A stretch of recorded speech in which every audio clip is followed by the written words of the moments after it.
Amrit noni pain oil, ನೋವಿಗೆ ವಿರಾಮ, ದೇಹಕ್ಕೆ ಆರಾಮ.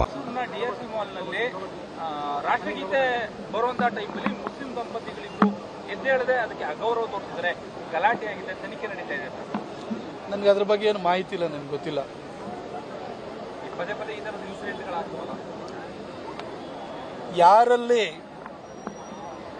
ಇದು ಜನ್ಮಭೂಮಿಯೂ ಇದೆ, ಪವಿತ್ರ ಭೂಮಿಯೂ ಇದೆ, ಅಂದರೆ ಮದರ್ಲ್ಯಾಂಡು ಇದೇನೆ, ಹುಟ್ಟಿದ ಭೂಮಿನೂ ಕೂಡ ಇದೆ, ಹಾಗೆ ಹೋಲಿ ಲ್ಯಾಂಡು ಇದೆ ಅಂತ ಯಾರ್ಯಾರು ಭಾವಿಸ್ತಾರೆ ಅವರು ಇಂಥ ಕೆಲಸ ಮಾಡಲ್ಲ. ಮದರ್ಲ್ಯಾಂಡ್ ಇದು, ಹೋಲಿ ಲ್ಯಾಂಡ್ ಇನ್ನೆಲ್ಲೋ ಅರಬ್ಬಲ್ಲಿ ಇದೆ ಅಂತ ಯಾರು ಭಾವಿಸ್ತಾರೆ ಅವ್ರು ಇಂಥ ಕೆಲಸವನ್ನು ಮಾಡ್ತಾರೆ. ಇಂಥದಕ್ಕೆ ಅವಕಾಶ ಆಗಬಾರ್ದು.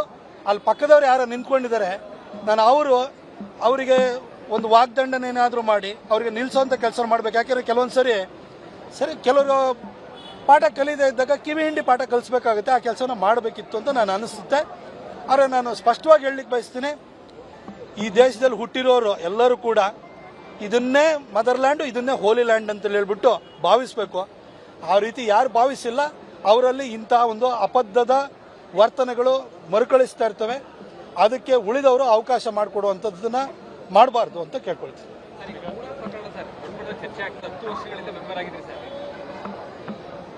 ಮುಖ್ಯಮಂತ್ರಿ ಸಿದ್ದರಾಮಯ್ಯ ಅವರ ರಾಜೀನಾಮೆ ಒತ್ತಾಯಿಸಿದ್ದಾರೆ ಬಿಜೆಪಿ. ಅದಕ್ಕೆ ಸರ್ ನಾನು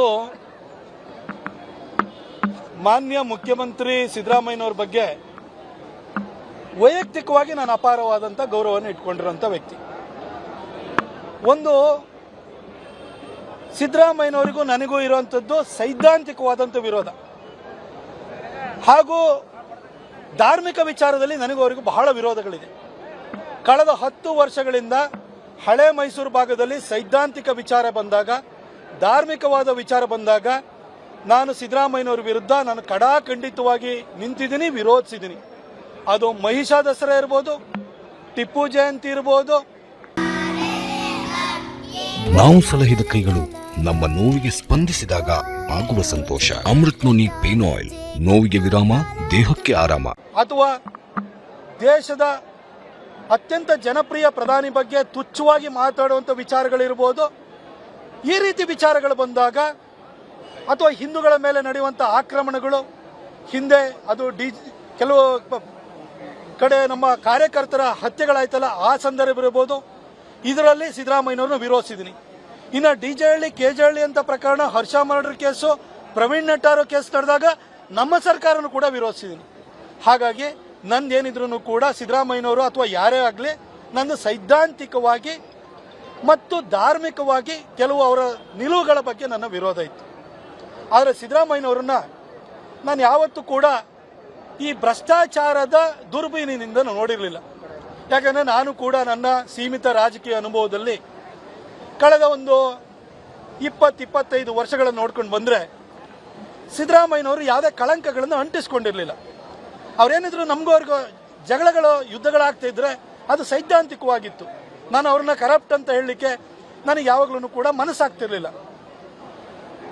ಈ ಮೂಢಾ ವಿಚಾರ ಬಂದಾಗ್ಲೂ ಕೂಡ ಸಿದ್ದರಾಮಯ್ಯ ಸಾಹೇಬರು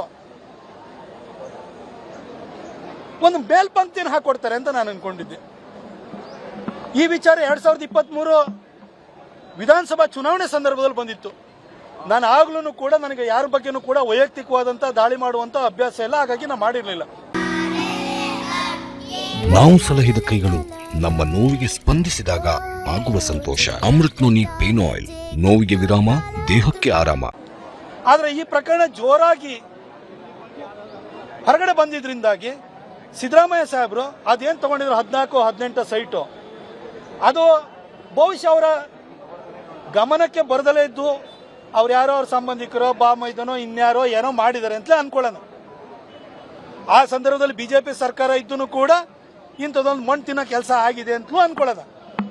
ಸಿದ್ದರಾಮಯ್ಯ ಸಾಹೇಬರು ಈ ವಿಚಾರ ಬಂದಾಗ ಒಬ್ಬ ಕಾನೂನು ಪದವೀಧರರಾಗಿ 14 ಬಜೆಟ್ ಅನ್ನು ಮಂಡಿಸಿದಂಥ ಒಬ್ಬ ವಿತ್ತ ಸಚಿವರಾಗಿ ಭ್ರಷ್ಟಾಚಾರದ ಬಗ್ಗೆ ಬಳ್ಳಾರಿಗೆ ಪಾದಯಾತ್ರೆಯನ್ನು ಕೈಗೊಂಡು ಭ್ರಷ್ಟಾಚಾರದ ಬಗ್ಗೆ ಓತಪ್ರೋತವಾಗಿ ಮಾತನಾಡಿದಂತಹ ಒಬ್ಬ ವ್ಯಕ್ತಿಯಾಗಿ ಆ ಸೈಟ್ಗಳನ್ನು ಸರೆಂಡರ್ ಮಾಡಿ, ಇದು ಕಣ್ತಪ್ಪಿಂದಲೇ ಆಗಿರ್ಬೋದು.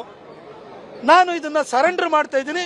ಆದರೆ ಇದ್ರ ಬಗ್ಗೆ ಒಂದು ಕೂಲಂಕಷವಾದಂಥ ಒಂದು ತನಿಖೆಯನ್ನು ಮಾಡಿಸಿ ಹಗರಣವನ್ನು ಹೊರಗಡೆ ತಂದು ನಾನು ತಪ್ಪಿತಸ್ಥರು ಯಾರಿದ್ದಾರೆ ಅವರಿಗೆ ಶಿಕ್ಷೆನ ಕೊಡ್ತೀನಿ ಅಂತ ಹೇಳಿದ್ರೆ ಖಂಡಿತ ನನಗೆ ಸಿದ್ದರಾಮಯ್ಯ ಸಾಹೇಬ್ರ ಬಗ್ಗೆ ಇನ್ನೂ ಗೌರವ ಜಾಸ್ತಿ ಆಗ್ತಿತ್ತು. ಅನುಕ್ಷಣದ ಸುದ್ದಿಗಳಿಗಾಗಿ ವಿಸ್ತಾರ ನ್ಯೂಸ್ ಯೂಟ್ಯೂಬ್ ಚಾನೆಲ್ ಸಬ್ಸ್ಕ್ರೈಬ್ ಮಾಡಿ. ಹೊಸ ಸುದ್ದಿಗಳ ನೋಟಿಫಿಕೇಶನ್ಗಾಗಿ ಬೆಲ್ ಐಕಾನ್ ಕ್ಲಿಕ್ ಮಾಡಿ. ಲೇಟೆಸ್ಟ್ ಅಪ್ಡೇಟ್ಸ್ಗಾಗಿ www.vistaranews.com ವೆಬ್ಸೈಟ್ಗೆ ವಿಸಿಟ್ ಮಾಡಿ. ಅಂಗೈಯಲ್ಲೇ ಜಗತ್ತಿನ ಸುದ್ದಿ ತಿಳಿಯಲು ವಿಸ್ತಾರ ನ್ಯೂಸ್ ಕನ್ನಡ ಆಪ್ ಡೌನ್ಲೋಡ್ ಮಾಡಿ.